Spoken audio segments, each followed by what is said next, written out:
ഐക്യരാഷ്ട്രസഭയുടെ പൊതുസഭയോടനുബന്ധിച്ച് ചൈനീസ് പ്രധാനമന്ത്രി Lee Qiang നടത്തിയ നിർണായക പ്രഖ്യാപനം ആഗോള വ്യാപാര ലോകത്ത് വലിയ ചലനങ്ങൾ ഉണ്ടാക്കി.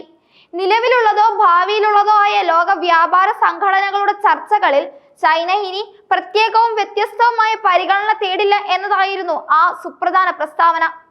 ഉപരിതലത്തിൽ ഇതൊരു എളിമയുള്ള നയപരമായ നീക്കമായി തോന്നാമെങ്കിലും ഈ തീരുമാനം ചൈനയുടെ ആഗോള പങ്കിന്റെ പരിണാമത്തെയും ബഹുമുഖ വ്യാപാര ഭരണത്തിന്റെ ഭാവിയെയും നിർണയിക്കുന്ന ഒരു നാഴികക്കല്ലാണ്.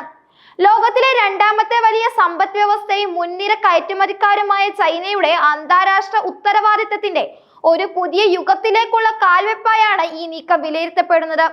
പ്രത്യേകവും വ്യത്യസ്തവുമായ പരിഗണന എന്നത് വികസ്വര രാജ്യങ്ങൾക്ക് WTO ചട്ടക്കൂടിനുള്ളിൽ നൽകുന്ന ഒരു കൂട്ടം മുൻഗണന പരിഗണനകളാണ്. താഴ്ന്ന തലത്തിലുള്ള ബാധ്യതകൾ, ദീർഘമായ പരിവർത്തന കാലയളവുകൾ, സാങ്കേതികമായ സഹായം, അവരുടെ വ്യാപാര താൽപര്യങ്ങൾ സംരക്ഷിക്കുന്നതിനുള്ള പ്രത്യേക വ്യവസ്ഥകൾ എന്നിവയെല്ലാം ഇതിൽ ഉൾപ്പെടുന്നു. ശേഷിയിലും വികസനത്തിലുമുള്ള അസമത്വങ്ങൾ അംഗീകരിച്ചുകൊണ്ട് വികസിതവും വികസ്വരവുമായ സമ്പദ് വ്യവസ്ഥകൾ തമ്മിലുള്ള മത്സരം സമന്വയിപ്പിക്കാൻ രൂപകൽപ്പന ചെയ്ത ഈ നിയമങ്ങൾ ദുർബലമായ സമ്പദ് വ്യവസ്ഥകളെ ആഗോള വ്യാപാരത്തിൽ സംരക്ഷിക്കാൻ ലക്ഷ്യമിടുന്നു. ഈ ക്രമീകരണത്തിലെ ഏറ്റവും വലിയ ഗുണഭോക്താക്കളിൽ ഒന്നായിരുന്നു ചൈന. 2001 ചൈനയുടെ WTOയിലേക്കുള്ള പ്രവേശനം ലോക വ്യാപാര ചരിത്രത്തിലെ ഏറ്റവും നിർണായക നിമിഷങ്ങളിൽ ഒന്നായിരുന്നു. ഈ അംഗത്വം ചൈനയ്ക്ക് ആഗോള വിപണിയിലേക്ക് തടസ്സമില്ലാതെ പ്രവേശനം നൽകുകയും ആഗോള വിതരണ ശൃംഖലകളുമായി സംയോജിപ്പിക്കുകയും കയറ്റുമതിയിൽ വൻ വർധനവുണ്ടാക്കുകയും ചെയ്തു. ഡെങ് സിയോവോപിങ്ങിന്റെ പരിഷ്കാരങ്ങൾ മുതൽ ആരംഭിച്ച ചൈനയുടെ സാമ്പത്തിക കുതിച്ചുചാട്ടത്തിന് WTO നിയമങ്ങൾ ഭാഗികമായി സംഭാവന നൽകി. ദശലക്ഷക്കണക്കിന് ചൈനീസ് പൗരന്മാരെ ദാരിദ്ര്യത്തിൽ നിന്ന് മോചിപ്പിക്കുകയും ചൈനയെ ആഗോള സമ്പദ് വ്യവസ്ഥയുടെ കേന്ദ്രമായി സ്ഥാപിക്കുകയും ചെയ്തു. പുതിയ SDT ഇളവുകൾ തേടാനുള്ള വിസമ്മതം ചൈന അതിന്റെ വികസ്വര രാജ്യങ്ങൾ പദവി ഉപേക്ഷിക്കുന്നു എന്നതല്ല അർത്ഥമാക്കുന്നത്. ചൈന ഇപ്പോഴും ലോകത്തിലെ ഏറ്റവും വലിയ വികസ്വര രാഷ്ട്രം തന്നെയാണ് എന്ന ഈ നിലപാടിൽ അവർ ഉറച്ചു നിൽക്കുന്നു. മൊത്തം സാമ്പത്തിക വലിപ്പത്തിൽ ലോകത്തിലെ രണ്ടാമത്തെ സ്ഥാനത്താണെങ്കിലും 2024 കണക്കനുസരിച്ച് ചൈനയുടെ പ്രതിശീർഷ GDP വെറും $13,303 മാത്രമാണ്. ഇത് അമേരിക്കയുടെ അല്ലെങ്കിൽ യൂറോപ്യൻ യൂണിയന്റെ ഒരു ഭാഗം മാത്രമാണ്. കൂടാതെ തീരദേശ പ്രവിശ്യകളും ഉൾനാടൻ പ്രദേശങ്ങളും തമ്മിൽ ഗണ്യമായ വികസന അസമത്വങ്ങൾ ചൈനയിൽ ഉടനീളം നിലനിൽക്കുന്നു.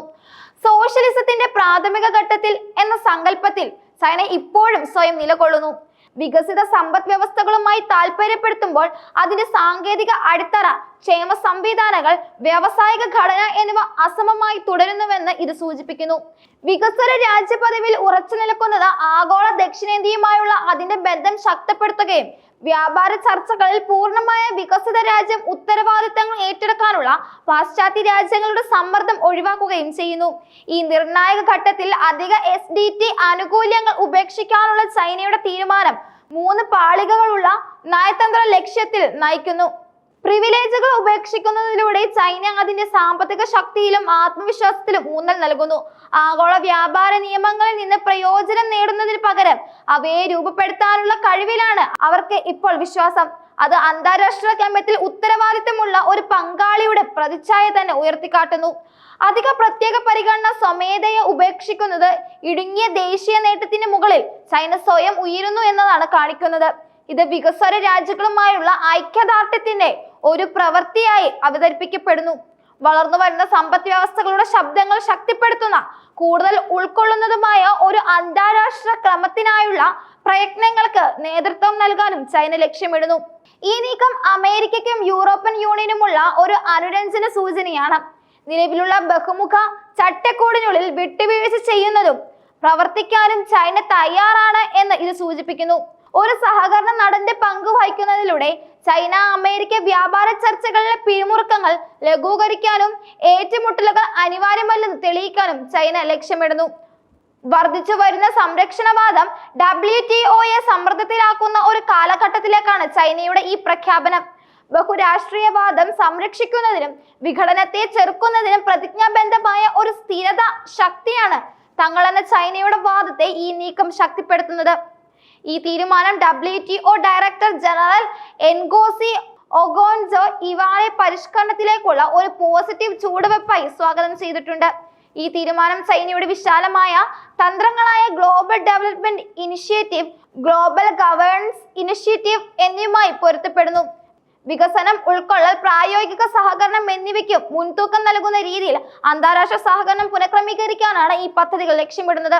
ചൈനയുടെ ഈ നിലപാട് ആഗോള ദക്ഷിണേന്ത്യയുടെ നേതാവും സമപ്രായക്കാരുമായി സ്വയം അവതരിപ്പിക്കാനും അനുവദിക്കുന്നു. 2024 ഡിസംബർ മുതൽ ചൈനയുമായി നയതന്ത്ര ബന്ധമുള്ള 44 രാജ്യങ്ങൾക്ക് ഉൽപ്പന്ന ലൈനുകളുടെ 100% സീറോ താരിഫ് പരിഗണന അനുവദിച്ചു. 2025 ജൂണിൽ ഈ നയം 53 ആഫ്രിക്കൻ രാജ്യങ്ങളിലേക്കും വ്യാപിപ്പിച്ചു. ചൈനയുടെ നിലപാടിൽ ശ്രദ്ധേയമായ കാര്യം അത് ഒരേ സമയം പരിഷ്കരണവാദിയായും യാഥാസ്ഥിതിക ശക്തിയായും പ്രവർത്തിക്കുന്നു എന്നാണ്. ബഹുധ്രുവ യാഥാർത്ഥ്യങ്ങളെയും ദരിദ്ര രാജ്യങ്ങളുടെ വികസന അവകാശങ്ങളെയും പ്രതിഫലിപ്പിക്കുന്ന ആഗോള വ്യാപാര ഭരണത്തിൽ മാറ്റങ്ങൾ വരുത്താൻ ആവശ്യപ്പെടുന്ന പരിഷ്കരണവാദി, എന്നാൽ വിപണികൾ തുറന്നിടാനും ഏകപക്ഷീയത നിയന്ത്രിക്കാനും WTO അനിവാര്യമാണെന്ന് അംഗീകരിച്ചുകൊണ്ട് നിലവിലെ സ്ഥിതി നിലനിർത്തുന്നതിനെ പിന്തുണയ്ക്കുന്ന യാഥാസ്ഥിതികളുമാണ് ഇതിന്റെ ശക്തി. ഇത് ചൈനയെ അതിന്റെ ഉയർച്ചയെ നിയമവിധേയമാക്കുന്ന ഒരു ബഹുമുഖ ക്രമം നിലനിർത്തുന്നതിനോടൊപ്പം പാശ്ചാത്യ ആധിപത്യം ദുർബലപ്പെടുത്തുന്നതിനായി അതിനെ പുനഃക്രമീകരിക്കാനും അനുവദിക്കുന്നു.